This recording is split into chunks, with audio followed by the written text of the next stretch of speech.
আমার বেস্টির বাড়িতে যখন কোনো গেস্ট গিফট নিয়ে আসে। কিলো বালতি, ওই বালতি দেখা যাচ্ছে তাড়াতাড়ি। মা, ও মা, কিতা হইছে গো? আমার ডাক্তার সকি লিখা আজকে আমরা হইতে উঠি যাইব। যা গিয়ে দেখা তারা আইসিনি।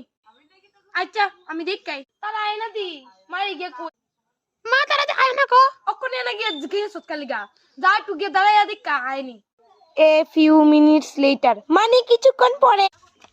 কেডা কোনে আসো গো দিদি? দেও তোমার লেগে একটা মিষ্টির প্যাকেট আনছি। কিতা মিষ্টির প্যাকেট? বো বো বইবি না একবার ঘুমিয়ে যাবি কা? কিলো ওই বালতি তাহলে 2 ফুটে জল আনতো।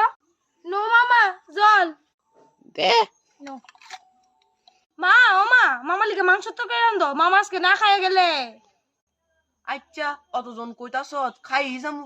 আর যেদিন গিফট নিয়ে আসে না। কিলো দেখছো তোর মামা ওন আইতাছে নাকি লিগা? দাঁড়াও দাঁড়াও দেখালি। মা আইতাছে তো, কিন্তু মামারও তো দি কোনো মিষ্টি প্যাকেট নাই। কুইবি আমার শুনে ভালো না, 15 দিন ধরে জ্বর আছে। দিদি ও দিদি। মামা তুমি বাইর যাও গা, আমার 15 দিন ধরে জ্বর। হ্যাঁ 15 দিন ধরে জ্বর, কিন্তু আমি তো আইসি 3 দিন আগে। নাও না যাও গা আমার বেতালা জ্বর আছে।